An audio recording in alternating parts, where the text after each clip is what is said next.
好啦，咁啊呢件事咧喺中國啊，其實從來未發生過嘅。次次公安一拉到人咧，根本就唔會放人。入咗去又再繼續打啦，係咪打起身咧？搞震啊！你哋係咪繼續打啦？今次咧係因為嗰個示威嘅規模咧都好誇張啊！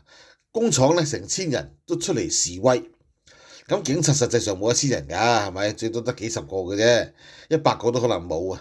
因為佢唔可能調咁多警力㗎嘛，係咪？處理呢個都話你一陣調晒過去第二度地方又要咯，咁點算咧？嗱好啦，咁啊工人咧包圍警察之餘啊，係成功嘅，可以話係第一次成功咧，係即日咧就捉放翻啲人，過往全部都揾唔翻㗎嚇，即係就算咧揾得翻都要時候，起碼隔咗一段時間啦，哦咁啊放翻出嚟，嗰啲人咧通常會被行政拘留15日啦，驚你搞事啦係咪？嗱好啦，